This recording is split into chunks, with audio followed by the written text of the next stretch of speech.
Cool, guys. I think before we get started, just to put this meetup into some context, we are running a quarterly build cycle essentially for the meetup. So every month we will have a meetup, but every quarter we will be focused on a specific theme for each of these meetups. So our very first one for this quarter, Wayne, who's here with us today, he walked us through the tech roadmap for the API and for CARD.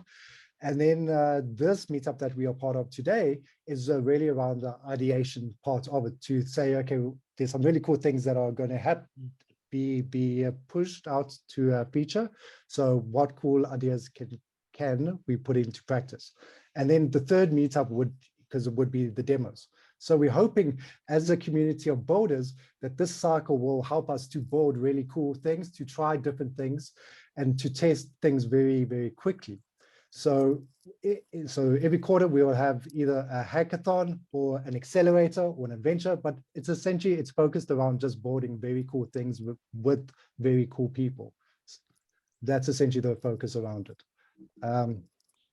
So before we get started, if you guys could please, we'd really like it if you could just sign in with the registration form. We'll drop the link in the chat now. It will help us later on with the ideation, the session itself, because there's a lot of work that we need to do on the back end around the ideation. So if you guys can go to this link, fill in the form quickly, and then that will help us a bit later on. Cool. Thanks, guys. I'll give a minute and a second for you guys to just get onto the page and fill in the form. Thank you. So while you guys are busy with that, we can jump into the agenda. So my name is Nick Benson. If we haven't met before, I'm the community manager for Programmable banking. And I'm joined by Ben, who is our vet, who's been around the block a few times. And then we have Aretha, who is our referee for tonight. Because she will be trying to keep us in order and keep us on track. But so for the agenda itself, if you guys can fill in that form, we would really love if you can do that. And then we'll do a very cool demo by Aurelia. And then we'll have our ideation, our workshop. Then we'll do a quick feed, and you mustn't stress about the ideation part now. I'll walk us through it when we get there. So moni stress, it's all good. And then we'll go to the feedback session, the whole session, where I will tell you what will happen next in our whole hackathon plan. And then if you guys want to stay a bit longer, then Adams and Hugs are here to just show the community project that they are busy with, and they'll really appreciate your feedback on or participation in. Cool. Everyone they're happy with that? You guys are all cool with that?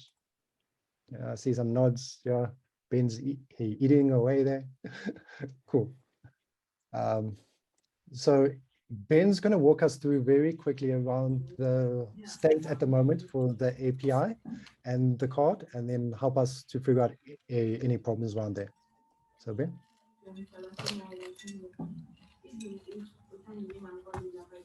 Oh, sorry, mate. You're on mute. Oh, sorry.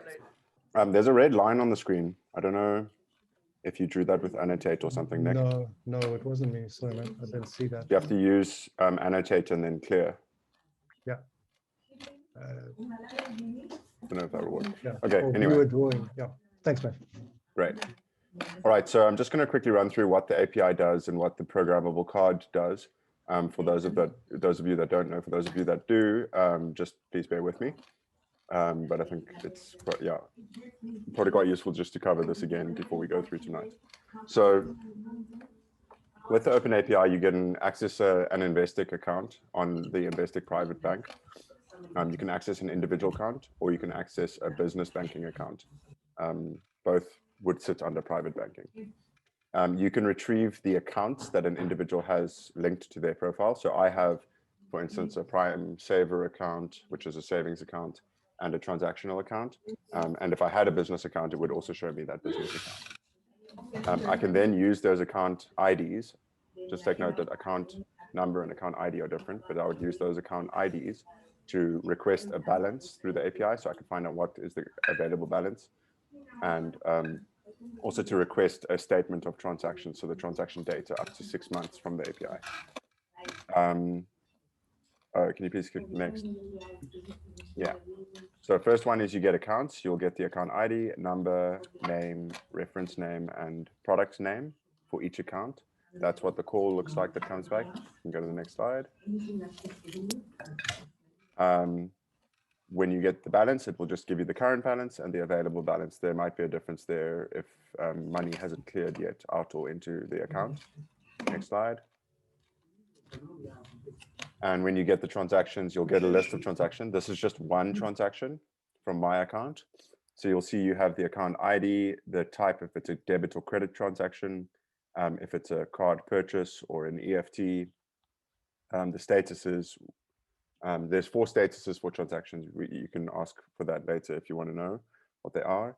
The description, the card that was used, if there was a card for the transaction, and then there are various dates. There's a description for those dates on the forum. Then also the amount of the transaction and the running balance at the time of the transaction.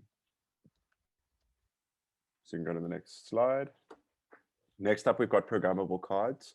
Every single card that is on the account has a JavaScript file attached to it, and you can run code to authorize transactions. That means to block or approve transactions whenever someone uses that card, and to access the transaction data that comes along with that card. It's a little bit different to the transaction data that comes from the Open API, because this data is the data that comes back from Visa when you use your card. The Open API is the data that comes from your bank account. So that would be with Investec, and this would be the data coming from Visa. Go to the next slide.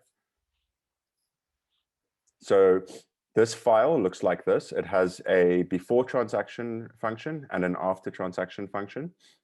For before transaction, that is when you swipe your card, it requests an authorization for that transaction. So it says someone's trying to pay with this card for this amount, with this PIN, etc. Usually the bank would just check if you've got enough funds, if you've given the correct PIN, all of that, and then they would approve the transaction. What we've done here is we've added the ability for you to actually decline the transaction based on certain rules. For your personal card, you might be thinking like, I don't really want to decline my transactions usually. But if you are running a business, you might have 100 cards on your account, all handed out to various employees, and you might want to turn them on and off or block them on weekends and that kind of thing. So if you want to check a case study of that, that is exactly what one card did. And they now have 500 cards on their account, and they basically let their couriers go and pick up groceries for their customers and pay on behalf of the customer. And they prevent fraud by limiting the transaction to a certain shop, to a certain time of day, to a certain amount.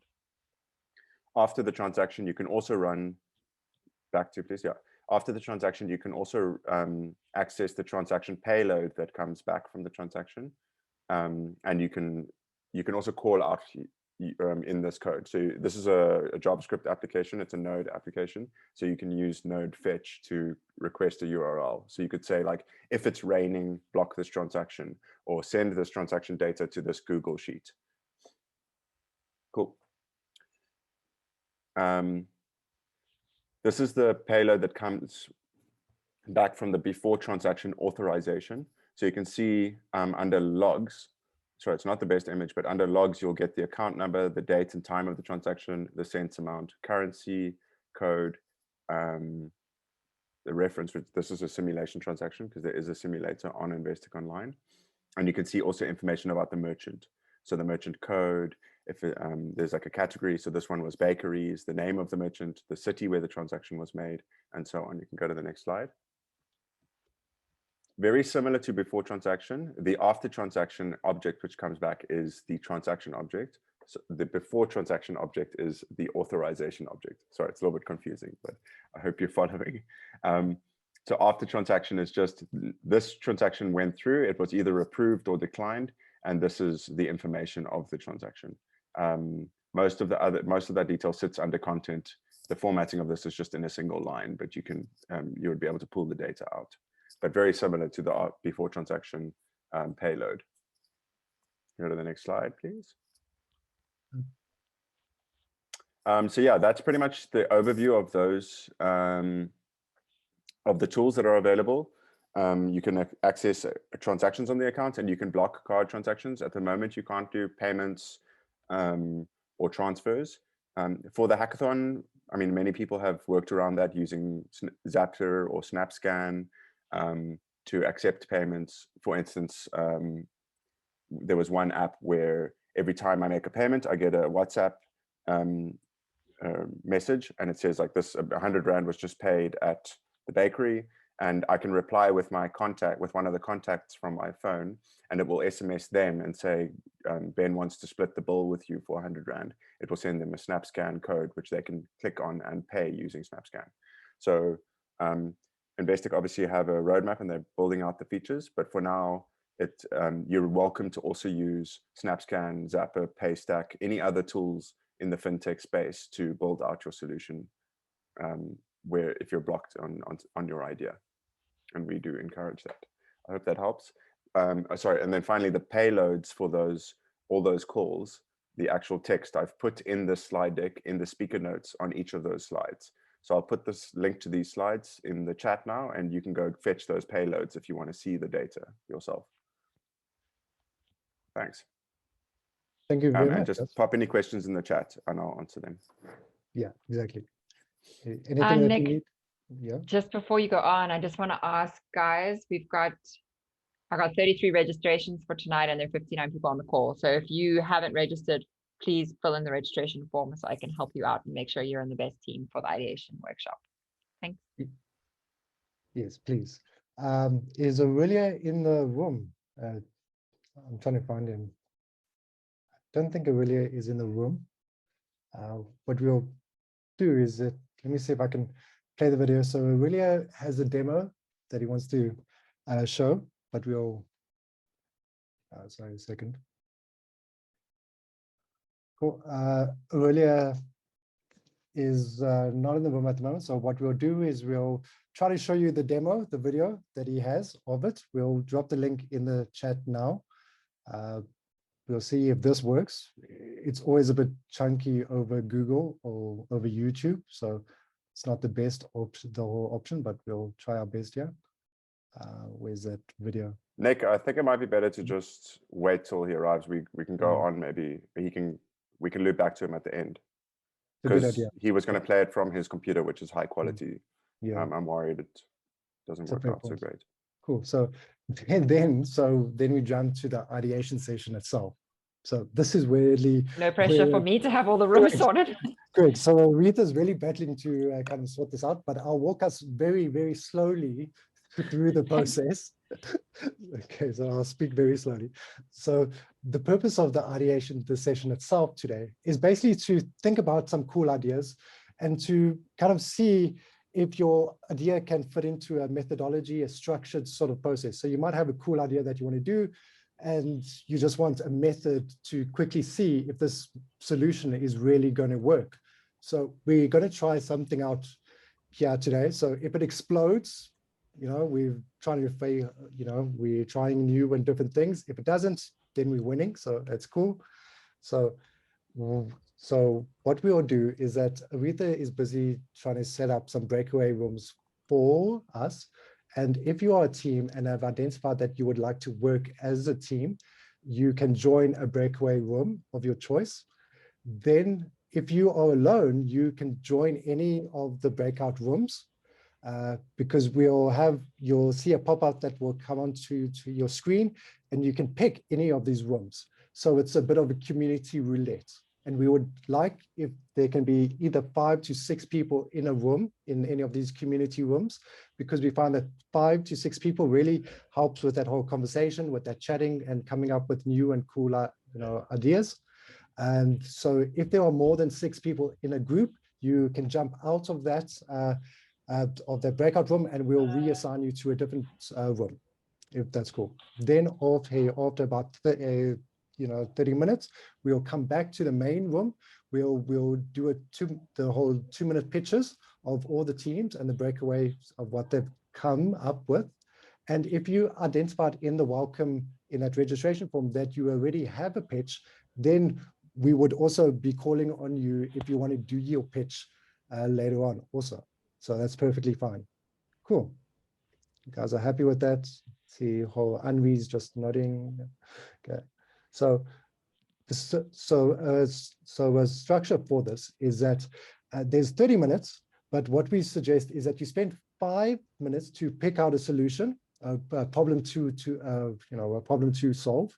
Then you spend the next 10 minutes to fill out a single form that has your problem, your solution, and your benefit.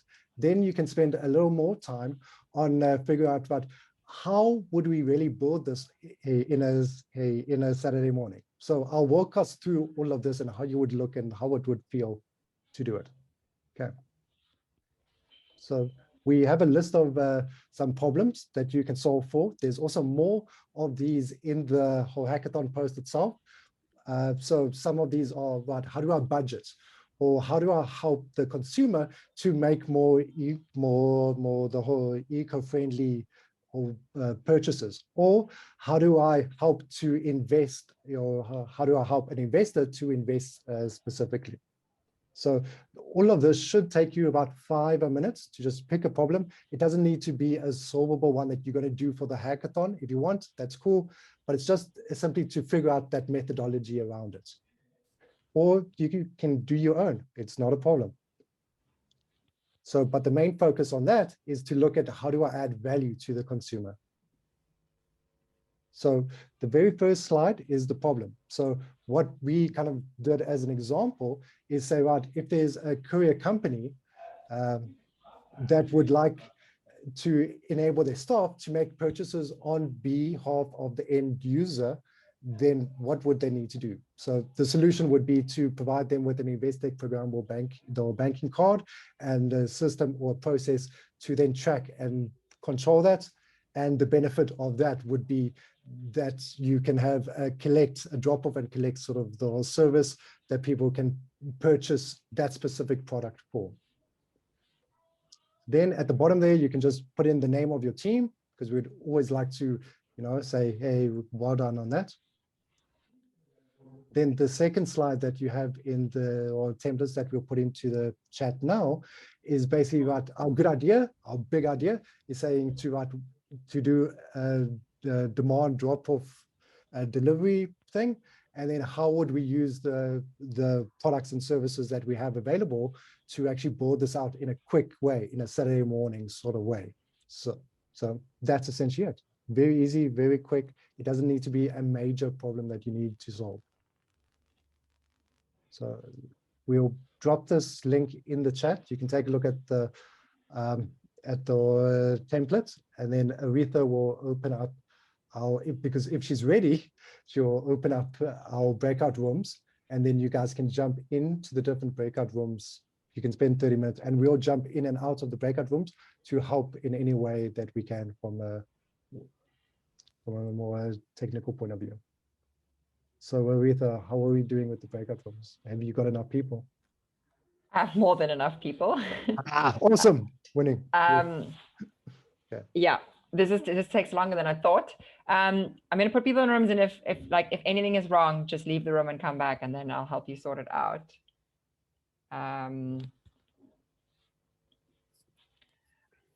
Does anyone have any questions at the moment?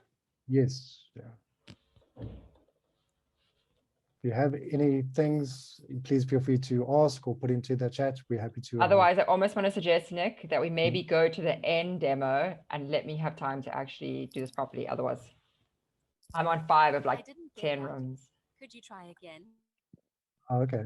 Would you? Okay, so we can go to the last demo for tonight, if you're still busy. Okay. I think there's a question from Charmaine. You got a question, Charmaine? Hi. Yeah, I'm actually using Charmaine's details, but we're in a team together. It's Andile. Cool. I remember I was having a conversation with Ben the other day with regards to the Investec programmable banking account. One of the things that you actually need to have is a programmable banking account or an account with Investec. being that it's pretty steep to actually go out and open an Investec account, has there been a workaround for that, or is one still in the works for that? Cool, great question. Thanks for asking. So we challenged ourselves by opening this up to the general developer community and seeing, like, let's just open it up, let anyone attend. So there's a few ways to get around that. The first way is to find someone who has an Investec account and put them on your team. What we can do after the meetup is, as people are kind of forming teams and there's a bit more solidity on who's actually going to be submitting final solutions, if there are any teams that are looking for someone with an Investec account to use, you can let us know. And we will put out a list of people that are requesting that someone with an Investec account joins their team. In parallel, what I'm doing is I'm trying to open a business banking account under one of OfferZen's companies. So we will have a business banking account and we will onboard people into that business banking account. There's a few concerns around that from the bank side, just onboarding random people to a business banking account, but technically there shouldn't be an issue with it. We put, like, just have no money in that account, or maybe even put a little bit of money in there for people to play around with. And then we can actually add people as developers onto business accounts. So that might take a bit of time. Absolute worst case scenario, people without accounts and who aren't able to find someone who has an account to join their team might not be able to submit a final solution. We will then have to fix that, and hopefully next quarter we will be able to accommodate you. But we wanted to challenge ourselves and just put it out there. We're moving like fast, and we launched this hackathon. We were thinking about postponing the hackathon, but then we thought, let's just do it, get the data in, see who's interested, and actually put pressure on ourselves to get this done.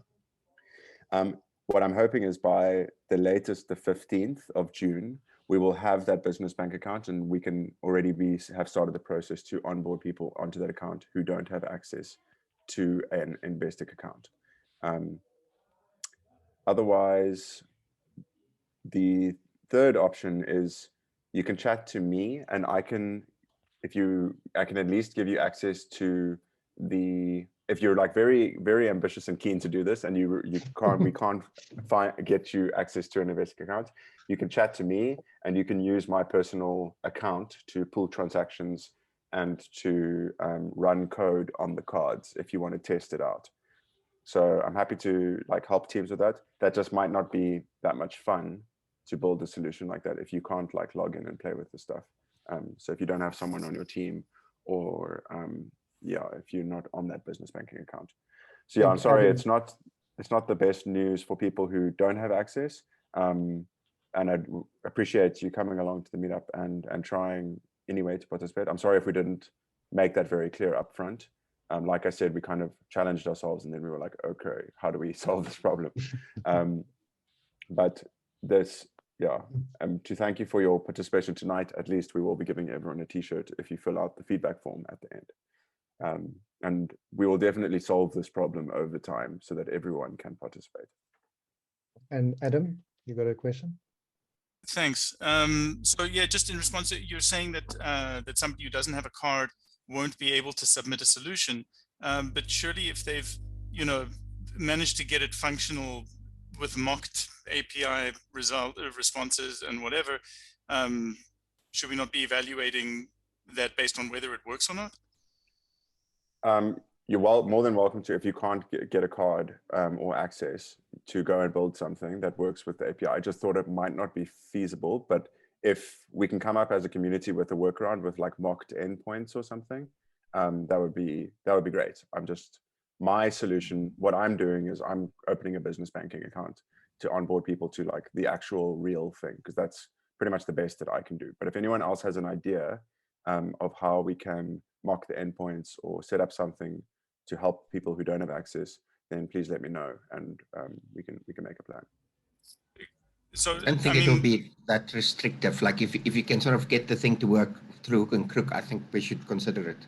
Adam, we'll definitely consider very, very fairly a submission from a team that doesn't have access but figured out, given the payloads, given the API calls. And like I said, you can contact me I'm happy to run the app on my account and test it out for you. Thanks, Adam. Thanks, guys. And Rita, Hi, she's looking Nick. ambitious. Yes. It's Davina from Investec.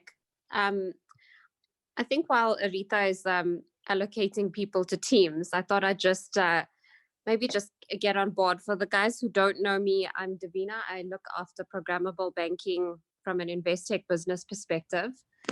And this meetup is super special and so exciting for me, just because like I'm super impressed that we've got over 56 people on this call. And it's such an exciting journey for us to be having the second hackathon. I think just in terms of from an Investec perspective, to back Ben up there, I'm working with him quite hard to see what we can do to get guys who don't have an Investec account access, because I think that, you know, that we definitely need to try and make sure that everybody has the opportunity to participate.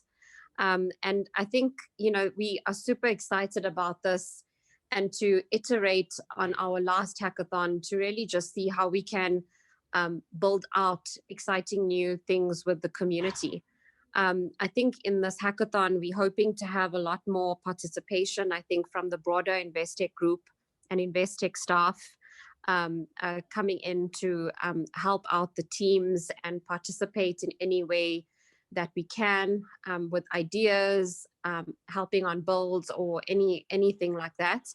So would really value some feedback or ideas that any of you guys would have around how the Investec team, broader than just Wayne's API team, but any of the Investec team, if there's specific you know, knowledge that you guys need on specific things like payments or cards or Forex or anything like that, just let the team know, because I think we're working really hard to make sure that you guys have the right level of support from an Investec perspective.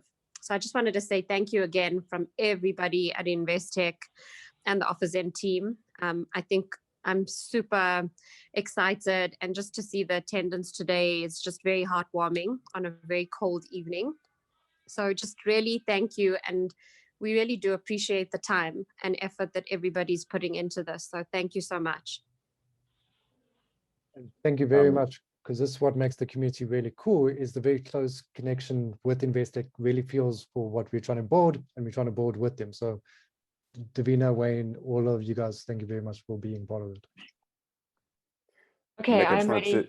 Sorry. Sorry, I just want to say the reason we put the quarterly cycle at the start of the slide deck was just to show you that if stuff doesn't work out this quarter for any of the teams or any of the people, like, don't stress. We're going to try and actually run this every quarter as a continuous thing.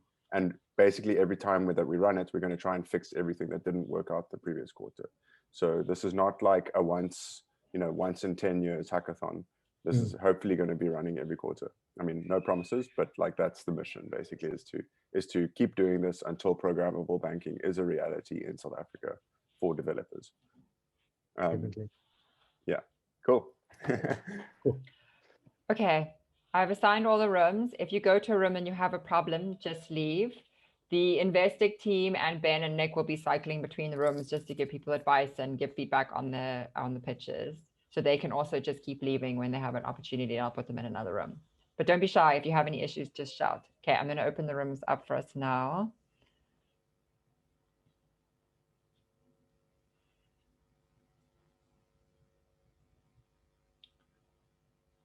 Do you have a notification that you can go? I think so. Yeah. Okay. We're back. Yeah, no, we don't lose anyone. So well done. Awesome.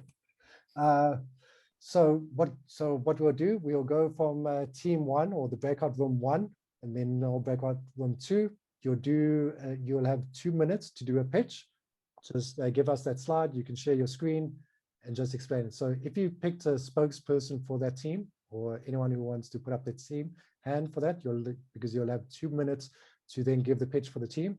The guys who have identified at the beginning on the registration form, if they want to do a pitch for their own ideas, then please feel free. Right after we've gone through the rooms, we'll also add in those guys. We'll ask those guys to join.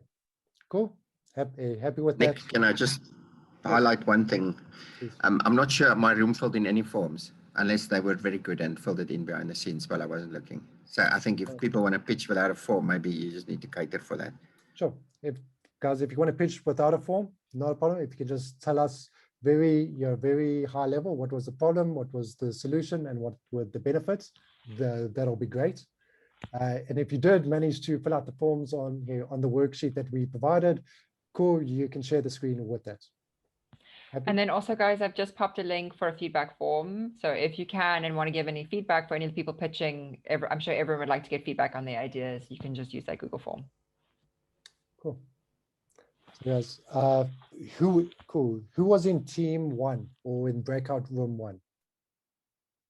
Would anyone from breakout room? You wouldn't know. Aretha would know. Aretha's also on mute. Okay, I don't know if I know that anymore. Team no, 1, Ben, Kelso, Ben, Jan Marais, Brett, Justin, Yes. one of you.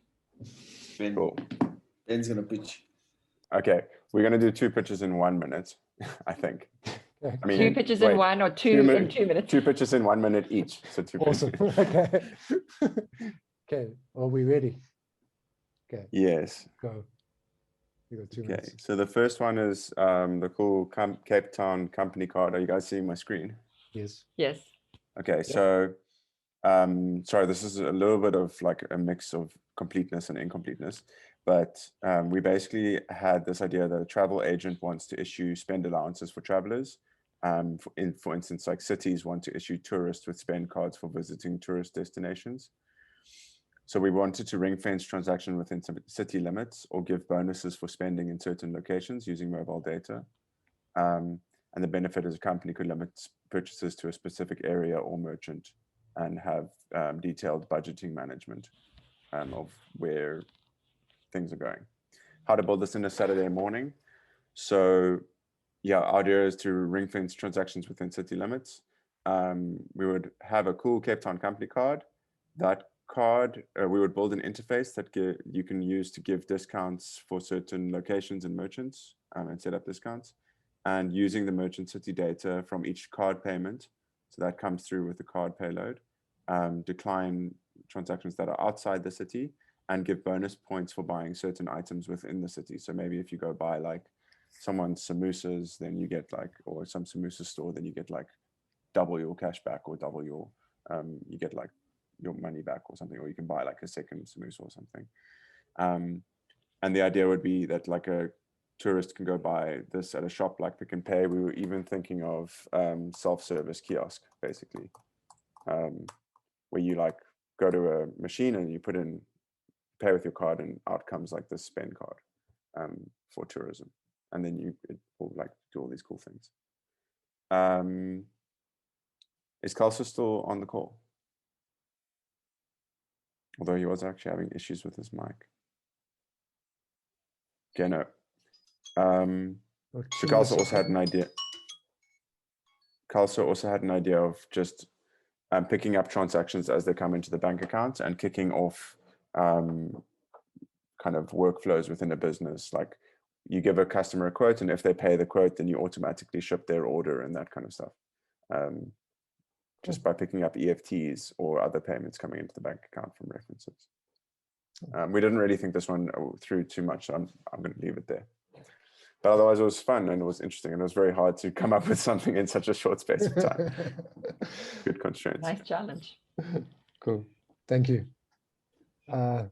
That's actually very cool, guys. Remember that we have a feedback form. If you want to give some feedback on any of these ideas or concepts, then that's more than welcome. We will share this feedback with everyone here tonight, so you'll be able to see all the ideas and feedback for each of these that we've collected.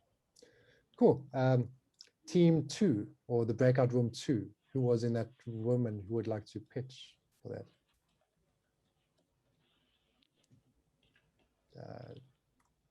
Room 2 should be Leseba, Jared, Ramiz, Hank.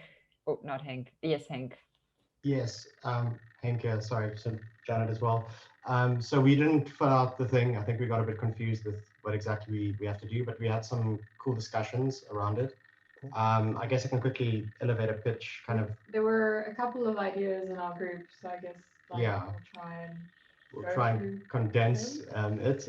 Basically, our idea that we're looking at is something like cash collection. So I guess the problem could be, you know, someone's having a baby shower in the office, and everybody wants to contribute to give a nice gift, or it's someone's last day or something like that.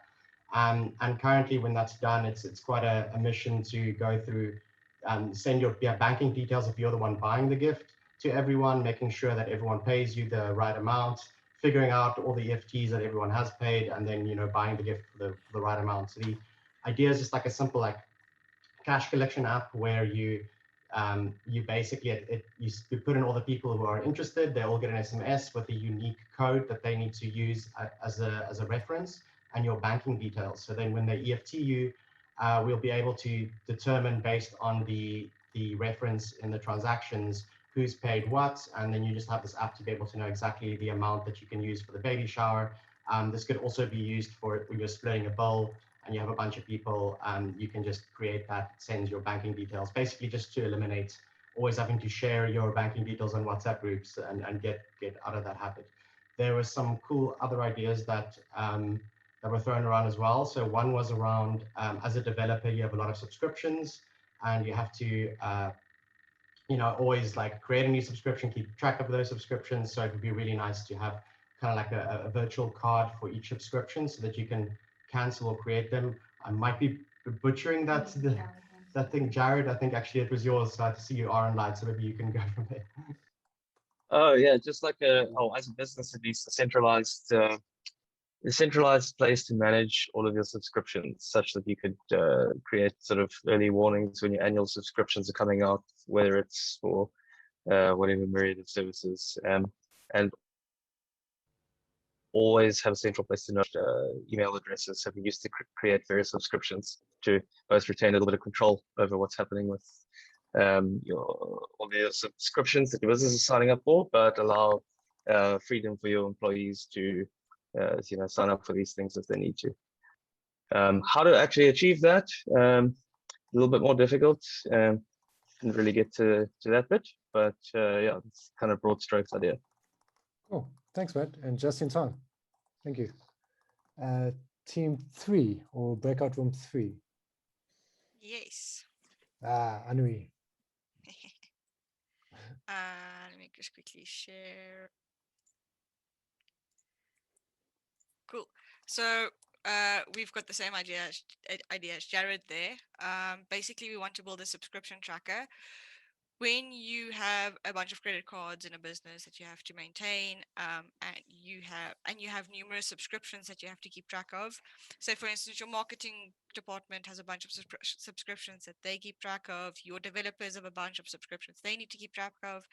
Anytime one of those credit cards expire, you've got a lot of things that you need to go update. So our idea is to automatically track your transactions to try and identify which are subscriptions and which are not, and then create a list for you, so that when your credit card expires, you know exactly where you need to go update your credit card details. The benefit of this is saving you some time, so you don't have to like sit and think through all of your transactions, what might be a subscription, what is not, and also potentially miss any payments that you make or need to make on your card. So how would we do this? Well, version 0.1 would take coffee, and we built this using the Investec after transactions, Google Cloud, Google Sheets, Glide, Firestore, and potentially Datastore. We'll also be reusing a whole lot of code that Johan, Peter, and I already have written for our personal solutions, and then using a lot of low code wherever possible. Or, well, that is it. Awesome, and back on time. Thank you very much. Thanks. Team 4 or breakout room 4. You guys got a spokesperson? We don't really have one, but I can go for it. You go. Unless Thanks, someone man. else really wants to do it. I'm hoping someone puts up their hand. Sorry, Hugo, you've committed. Sorry. Okay. Oh, now Mac wants to have system preferences and first have rights to be able to share my screen. Now you're gonna have to wait a second. Do I put this on the timer or not? Is the question. Oh no, someone else is gonna have to do it. It doesn't want to. It physically wants to close Zoom at this point in time. Who else was in your team? Who else is in the team?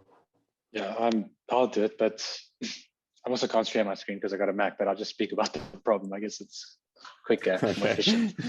Essentially, we had a culmination of ideas. So the problem statement that we wanted to solve was we want to kind of prevent fraudulent activity. That's one of them. And then also sometimes we don't really have a good idea of the insights into our transactions. And so what we kind of want to do is prevent fraud. That's like the solution that we have. We won't get into the technical details about that, but another aspect would be to essentially accept and decline transaction based on a bucket that they're in. This is separate to the fraudulent part. And then essentially every time you make a transaction, a certain portion of that transaction gets put into either a savings account or for a charitable cause. So it's essentially a way to, I think other people on my team have a better understanding, but it's a way to better understand your own finances and also kind of be eco and green. So let's say, for instance, you're buying petrol, you can now allocate a certain amount of money that you pay for the petrol to like a green, environmental charity. And yeah, this way, if we are able to like allocate our transactions into certain buckets, and we have better like understanding of what our employees are doing, if we're doing it for business purposes, or what we're doing for our own purposes. And also, if we keep buying certain things, then we can also allocate a portion of those things into a certain savings or into other aspects of whatever we want to put the money into, if that makes sense. I don't think I explained it as well as maybe Hugo would have, but that sounds that's good our to idea. me. Did you guys come up with a way to build it in like a short space of time or like a prototype? Yeah, so for the fraudulent portion, I think we could just make, but yes, we did. Okay. Cool. Guys, if you want to chat more about the stuff, please feel free to use the Slack groups or on the chat side, because that's what it's here for, so please. And then also team 6, did we miss 5? Did we? Yeah. So sorry, team 5 or breakout room 5. Anyone? I don't know who was in that room. I was. Okay. Yeah. Name is Andile. So we kind of have a solution, but we don't necessarily have one. And I've just been load shed, so I can't share anything. So I'll just quickly go through the idea. So we're going to build a solution which will allow small businesses to market themselves using social media, and then make transactions on social media using their business accounts. Essentially, what we're hoping to do is get people to purchase their virtual cards to then make a transaction, and essentially people will not have to leave the closed loop wherever the small business makes the interaction with a potential consumer. People will then be able to transact on that same platform using a card. The only difficulty now is trying to figure out how to get people to purchase a card and actually get money into it. It would work if everybody was on an Investec account, because it would then just be a direct transaction, but because they're not, it's going to be a little bit tricky. But what we're trying to do is trying to get people to then purchase a card, and then from that card go directly purchase directly from the retailer. That's the one idea. The other idea is similar to one that has been shared before, where we are going to be getting people who are already with Investec to then track their spend, with the idea being that they are spending towards a goal, the goal being to travel. The idea behind the travel is that it's going to be linked with travel vouchers and travel agencies, and the travel agencies will then keep them on track in terms of their saving towards their trip. And then once they actually are on their trip, they would then get certain discounts for using particular retailers. And those retailers would then be giving them a kind of a discount or points back bonus, something that will then reflect in their Investec accounts as well. So these would be ideally retailers that are using Investec. Thanks, mate. Apologies for cutting, No but we're keeping it tight. But very cool idea. Thank you, mate. Appreciate it. Team 6 or breakout room 6. Hi, my name is Nobantu and I'll present for team 6. I'll just quickly share the presentation. Okay, so the problem that we came across is that there's a desperate need for innovation in the Patco bus business. So in order to actually refill your tag, you need to go withdraw cash, go to ShopRite, wait in line to just refill for the entire week or for the month. So our solution would be to integrate or create an app or and a USSD that will allow commuters to refill their bus tags on a mobile banking app from their phone. Instead of actually going to ShopRite and waiting in line. So how that would benefit commuters is that it would be convenient. It would save them time and money from transport, from actually moving from one place to another in order to refill. There won't be any need for cash, which means no physical contact, which will reduce COVID cases. It will create a digital city, and it would reduce the burden on the refilling stations or like at ShopRite. So yeah, we would be creating a mobile app and a USSD where people can link their cards to refill their monthly, weekly, or termly tags. So yeah. Very cool. Thank you very much. And on time. Thank you. Cool. Then team 7 from breakout room or team 7. Nick, I think we disbanded team 7 and we joined 9. Oh, traitors. Okay. Okay. So then team 8 or breakout room 8. Are we able to show our video after our little pitch as part of our pitch? Yes, with your community, if you want to pitch that, because if it's the same thing, maybe we can, I think because you got a slot later on for the community. And can you explain it in 2 minutes, and then maybe later we'll go through it in detail, because I know you want some deeper feedback. Yeah. Sure. Okay, well then I'm just going to go with the pitch deck as is. No, I'm on a Mac too. It is difficult to share, and not because it's not letting me.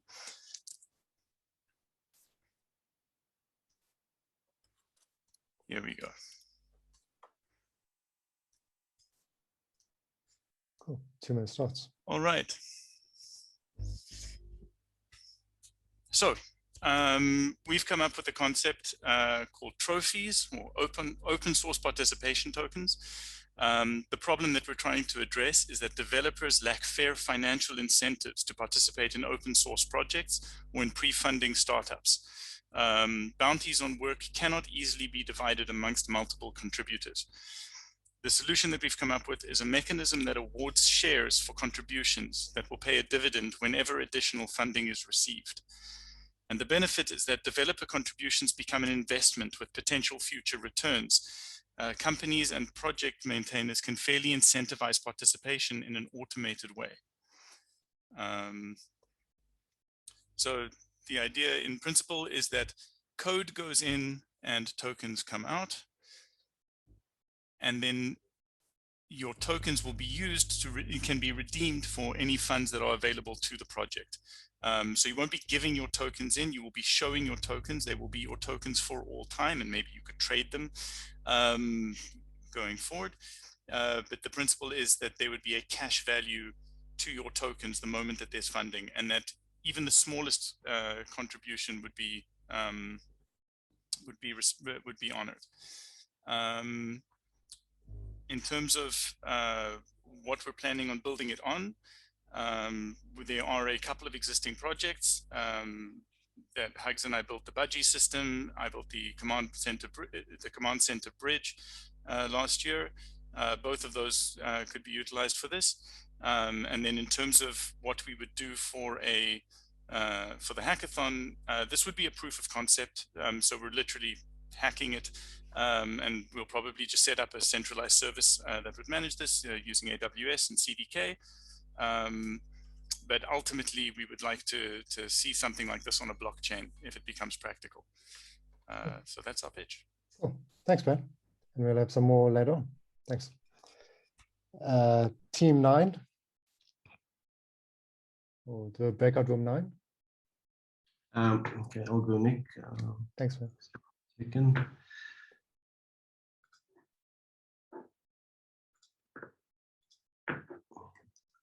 Okay, can you see my screen? Yes. Okay, so we didn't focus too much on the presentation. The other slides are still not completed yet.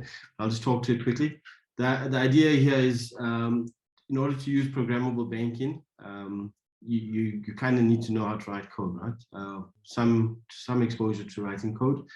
And what we propose as a solution to this, to bring this capability to a lot more people, non-techie people, is to build a web GUI interface where people could build rules with either drag and drop or less complex syntax, and then have those rules being deployed, and yeah, essentially bring in the capability of putting in rules on your card to a lot more people outside of the tech community. As far as I know, there isn't a capability like this on any card interface in the industry. So yeah, so this could be a potentially a first for that. Very cool. Thank you, mate. I actually like it. Cool. Team 10, or breakout room 10. Anyone who would like to speak for them? 1 second. I'm just trying to find where I put this so I can share it. 1 second. Oh. Some really cool ideas so far. I'm loving them. Oh man, I feel intimidated. It's okay. I'm sure this is going to get better because, you know, it goes up in number. So, yeah. Lovely. Okay, so this is a simple thing we came up with. So basically, reconciliations are hard because it's manual. You have your invoices, you've got your transactions, and when audit time comes, you have to match those things, and sometimes invoices aren't there, sometimes invoices are missing, but all in all, it's just a laborious process, right? So what we're thinking is, look, every single time you get an email with your invoice is sent to a parser. This could be an inbox, it could be an S3 bucket, whatever. That then gets read by a machine and then put into a database table. Then we've got business rules that will match that against the specific transaction. Basically saving people's time and basically making sure every invoice is accounted for. That's what we had. Cool. Just quick and simple. It's awesome. And how would you build this in a Saturday morning? Basically using some AWS or Azure machine learning tool that reads a mailbox or a bucket. Okay. And yeah. Okay, cool. Thanks, man. All right. No problem. Then team 11 or breakout room 11. Is there anyone who can talk for them? Hi, guys. Hey. Okay, hi, guys. So basically what we're trying to address is generic problems that banks and the ecosystem is facing. And one of the challenges is there's limited access to bank accounts internationally, and documenting transactions and classifying transactions, and most importantly, investing. So now we basically want to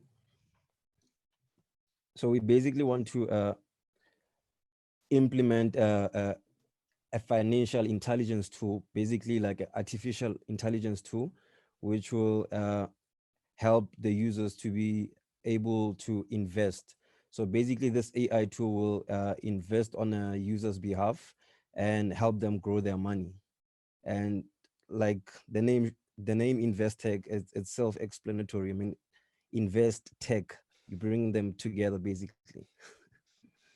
Okay. Cool. Thanks, man. I appreciate it. And then how would you board it out on a Saturday morning sort of thing? Basically, we'll use a machine learning toolkit by Google.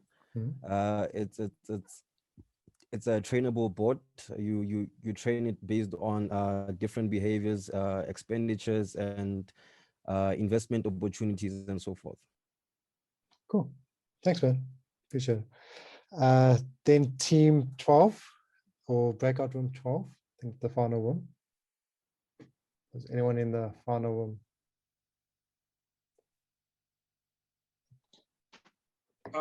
Hello. Hi.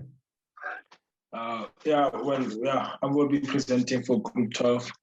So yeah, what we're gonna do, we chose one of the problems that were listed on the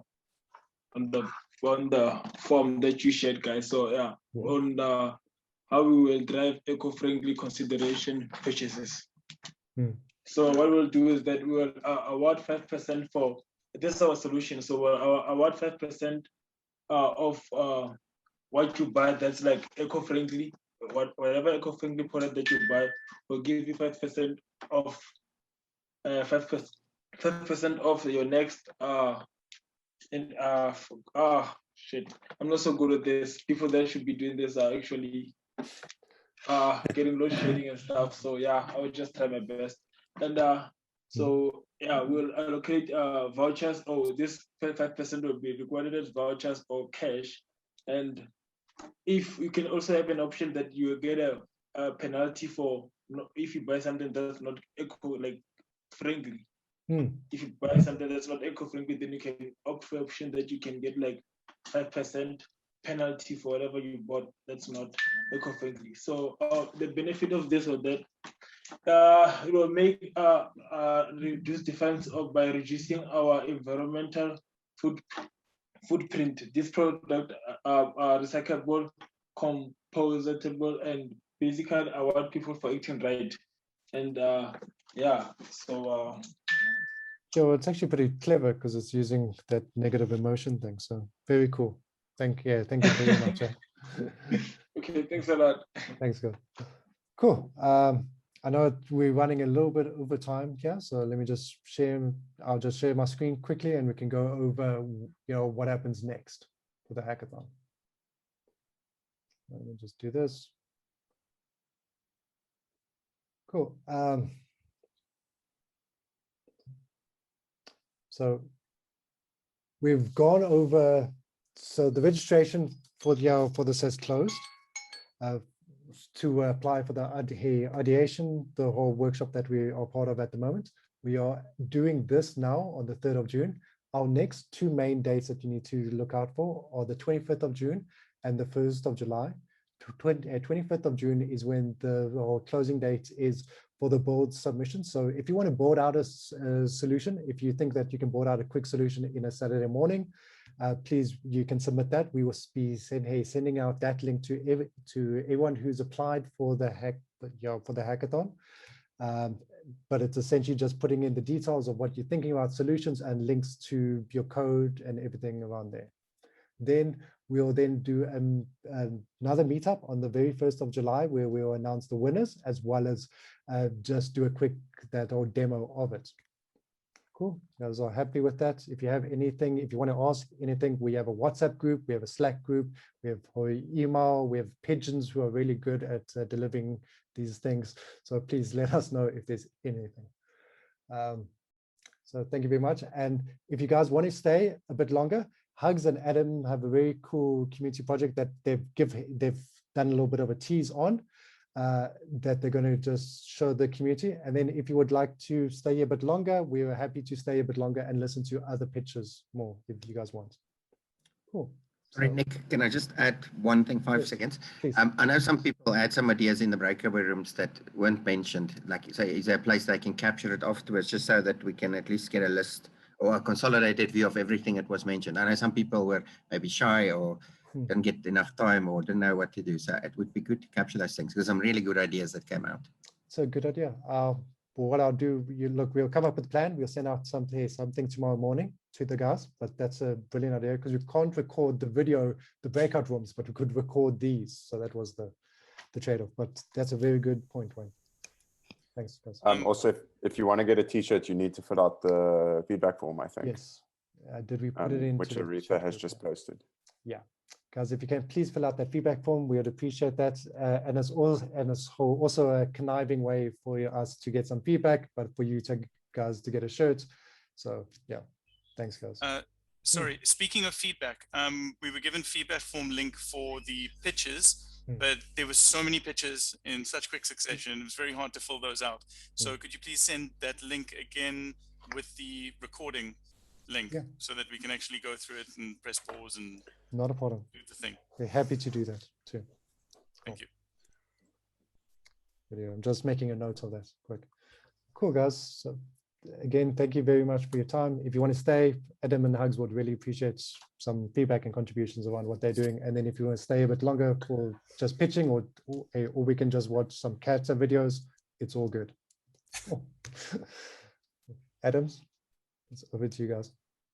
Right. So, so I now have, okay, so I've already gone through the pitch deck.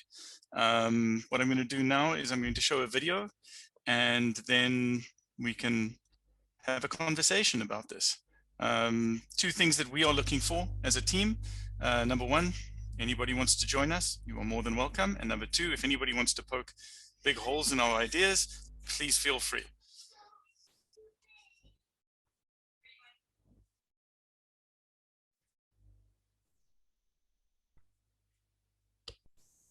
This is Bob.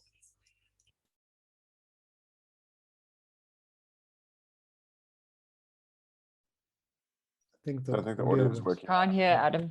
The sound went, Adam. You need to share audio when you share screen. There's a little tick box at the bottom of the share thing. You can select the Got screen. to be joking. So I have to unshare and start again. Let's make this magic happen. Hey, Zoom doesn't make anything easy, Adam.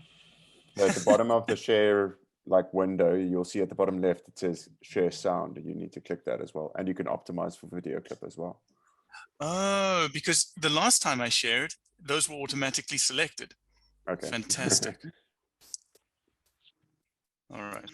Thanks, guys. Today I learned.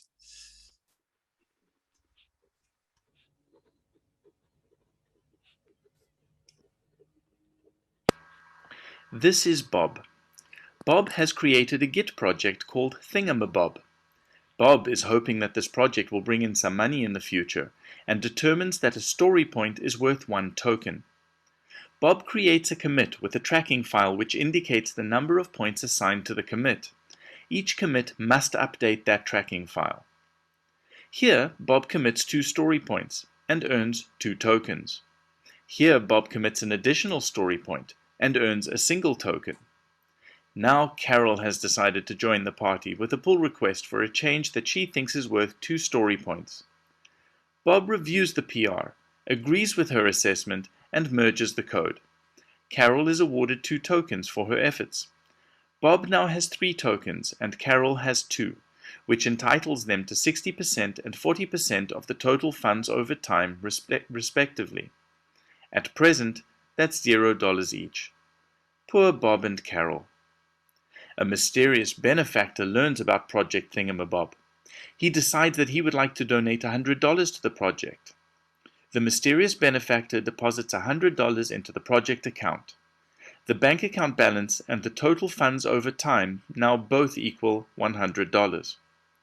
As 5 tokens have been generated in total, we divide the $100 of the total funds over time by 5, so each token is valued at $20. Of the $100 in the bank, 60 belongs to Bob and 40 to Carol, and each can use their tokens to withdraw up to their share of the balance.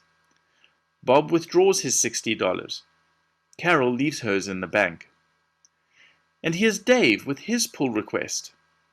Dave believes his commit is worth 5 story points. Bob disagrees. He thinks it's only worth 2. Via the pull request mechanism, words are exchanged and a compromise is reached. Dave reduces the commit valuation in the tracking file to 3 story points. Dave's pull request is merged, and Dave is awarded 3 tokens.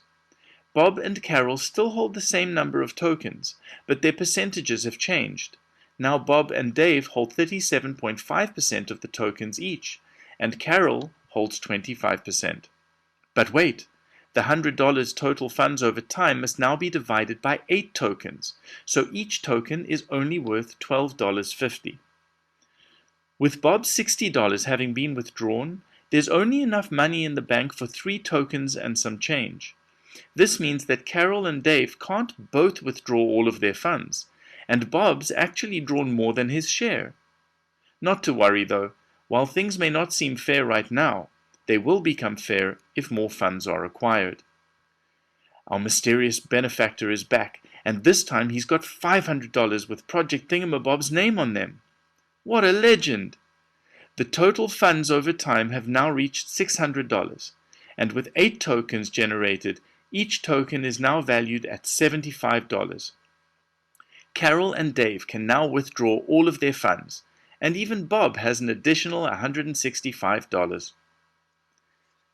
The tokens represent shares of the total funding accumulated over all time, and what we're aiming for is long-term fairness. Just as traditional shares are diluted when new shares are issued, the more code that's committed, the less percentage each token represents. This creates an incentive to commit more code, while also ensuring that even the smallest contribution will continue to be valued as long as the project continues to receive or earn more funds.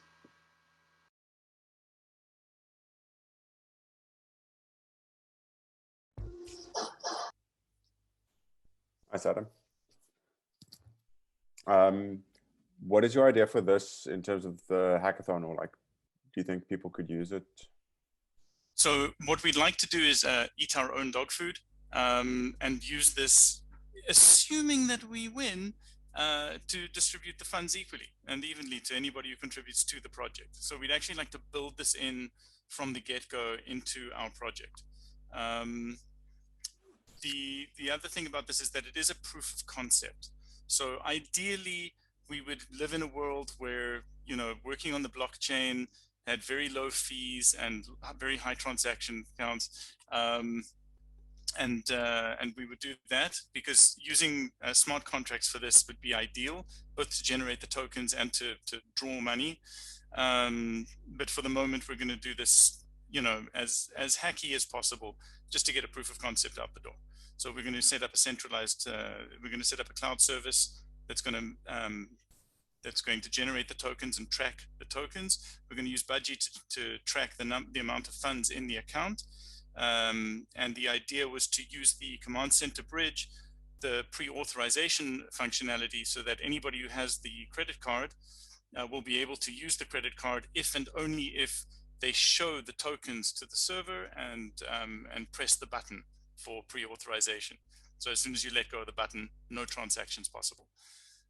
That's in a nutshell the starting plan that we have. So you're going to put the winnings in the account. Exactly, and anybody who's contributed to the account will to the project will get their fair share. That was super cool, guys. I really enjoyed that. Well done. Thank you.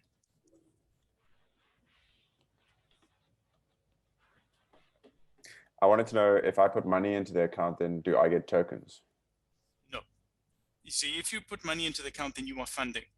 And that funding then goes to whoever's contributing. So if you put money into the account and you've committed some code and got some tokens, then you get a share of that funding. So why would I put money in the account? Yeah. The same reason you would fund any project. So my initial idea was to do this for open source projects. What I'd like to build with this going forward is a mechanism that could be included in any open source project. Imran came up with a point that this is actually a very good mechanism to use for example, for startups. So right now, the established norm for startups is to offer shares, usually, you know, with a year of before vesting and options and all of those kinds of things. Whereas this way, you could tie shares in eventual earnings into direct contribution. So the more valuable a person is from a company perspective, the more they would earn. And in terms of who would fund it in that kind of a scenario, that depends. So Jared's joined our team, and he has a perfectly good use case, which is, you know, they're looking to find a way to incentivize people to do work for them. This may be that way. Okay, cool. There's also the idea of donation, right? So currently, like, you'll go to an open source project, or you'll download a free app, and somebody will like have a banner or a link, say, donate to my eBay account or my whatever account. And so this would be a mechanism again for that for those funds that are donated to be equitably distributed.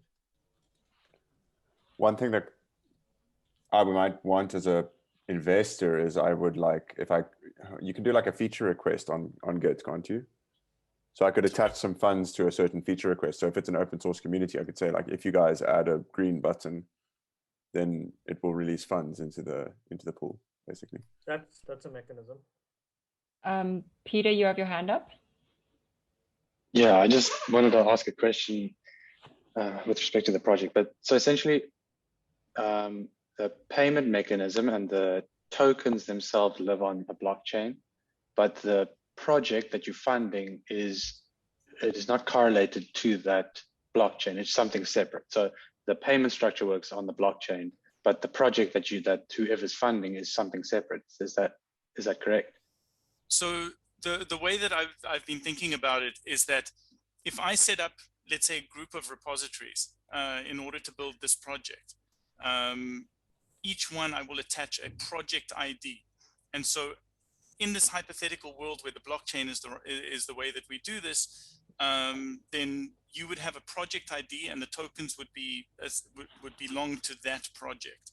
So if you contributed to any of those repositories, you would generate tokens, and you would be able to draw against you would be able to draw against funds for that have been earmarked for that project. So that's something that you could manage with the blockchain, is that you could donate funds to a project, and then anybody who has related tokens would be able to draw it. That's how I've been thinking about it. Okay, cool. That sounds really cool, actually. And then this might be a question that's a bit maybe not necessarily necessary for now, but like, is there a specific network that you have in mind, like Ethereum or Cardano, or is that something that you haven't really decided yet? So we can't decide it yet, because practically it doesn't make sense to put this on Ethereum, where, you know, the gas fees are so high. Yeah. You know, so hopefully Ethereum 2 will change that. What I have looked into over the course of the last couple of days is Hedera, the hash graph, which is a bunch of big companies are putting together this blockchain, which in theory, I mean, they haven't released the algorithm, they haven't made the algorithm public yet, but in theory that could solve the problems and make this a viable option. But until blockchain becomes viable, the principle is going to be the same as Ethereum and smart contracts and token generation and so on. That's the principle of it. But what we're going to do for the hackathon, and what we would do, assuming that we take this forward, which we'd like to, the hackathon is just it's the ignition. What we would do is set up a cloud server, and just, you know, we'd rely on people trusting us to be fair with the money, which isn't a great start, but it's a start. Yeah, exactly. And then we get virtual cards, and, you know, that can then get Okay. etc. And we just keep taking it forward like that until. Okay, cool. Yeah, I agree with you with respect to the gas fees of Ethereum. I think the 2.0 shifting from a proof of work to a proof of stake model, which I think Cardano, maybe the one that you mentioned as will also do, but that's really cool. I just, yeah, sounds awesome actually. And Macaulay, I think he has a question in the chat there. What if we put a project I want made and put the funding to find the people who will push that code to help build the applications again? Because Macaulay, would you like to just talk to us about that quick? If he's on audio. I think his question is like if okay, yeah, cool. Go for it. Yeah, it's me. Hey. Yeah. Like I'm asking, like, what if like an investor wanted an application to be built, and they put funding in the platform so that maybe the developers who are coming to build it get to push the code, and they get paid using tokens, because it can work as a standalone like application getting built for maybe startups. If they want a certain app build, they put funding and it get published. Yeah, so that's kind of the thing that Jared's been also sort of heading toward in different terms possibly. But yeah, it's entirely possible that it could be used in that way. I think that's a really interesting, that kind of does show up a potential pitfall, and not pitfall because like it's a different use case to what we're envisioning, but it is actually something very interesting in that if you want to put the funds down first before you've had any code committed, then the risk there is that you put down 1,000 Rand expecting a certain amount of work done. The first person who gets the commit draws all the money, and then what? So that's that would. No, but you make it like Kickstarter. You put on milestones. You say if this code hits here, we'll get a payment. 20% pays out to these guys. If it gets this milestone, we get 50% payout. Then you kind of, it's like a reverse Kickstarter. Okay. Yeah, that makes perfect sense. Cool. And Covenant had a question. She's got her hand up. He's got his hand up. Hi. I just want to understand what's our way forward from here. I mean, what is expected from us from now? Because I'm not really sure what's expected from us after like we've pitched our problem and stuff. Oh, the hackathon in general. Yeah. Okay. Let me take this one. So the hackathon for the very next step is essentially we'll be sending out a link to everyone who has registered for the hackathon with the link to build a submission. So it would put in your details, what is your solution, what is your problem that you're trying to solve for, and the links to your code. And the final submissions for those on the 25th of June. So we'll send you more details around it, but the closing date on that is the 25th of June. And then we'll announce the winners on the 1st of July at the next meetup. So at the idea session now, we just came up with ideas. We started to structure and get some methodology and thinking on how we can think about a cool idea. A lot of us are further along the path than others, but it's just getting that idea spark. If you have a very cool idea, we'll send you the link that you can submit your build to, and then you can demo it, and we'll be judging it on the 1st of July. And yeah, does that help? Yeah, so let me get it. So now we're gonna have to send our slide. You're gonna give us a link. We're gonna send our problem, and then from there you'll give us another link to verify if we're gonna continue the problem. We will send you a link where you can submit your problem statement, the problem that you're trying to solve for with the solution, as well as, because remember, it's a build. It's something that you can build on a Saturday morning, essentially. So then also, if you can board it out, you can send us that link here also. And then the closing date for that is the 25th of June. So once that's closed, we'll be looking at all of that code submitted and all the problems and solutions. And then we'll get a winner with the judges. We'll then choose a winner, and then the winners will be announced on the 1st of July. So okay, thank you.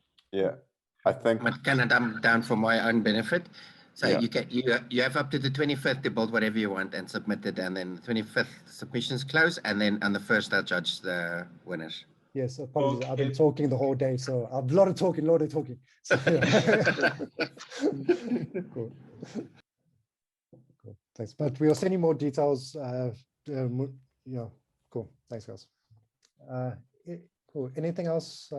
How do we contact our team members is the question. The people who were in your rooms. Yeah. Because we have a Slack group that you can be a part of. We also have a WhatsApp group because we encourage all the guys to join the Slack group, and we encourage the guys to join the WhatsApp group, where you'll be able to find everyone there. Nick, can I make a suggestion? Aretha, do we know who was in each room? No, because they're not exactly. There was so much moving around, and I don't have a record unless Nick can download it from the Zoom report of who was in which room. I don't have a record. You guys did last time. We created a room for each group. So like maybe just give them channel numbers, and everybody should remember which channel number they were in. Good idea. Yeah. Okay, that's a good we'll idea. make channels on Slack.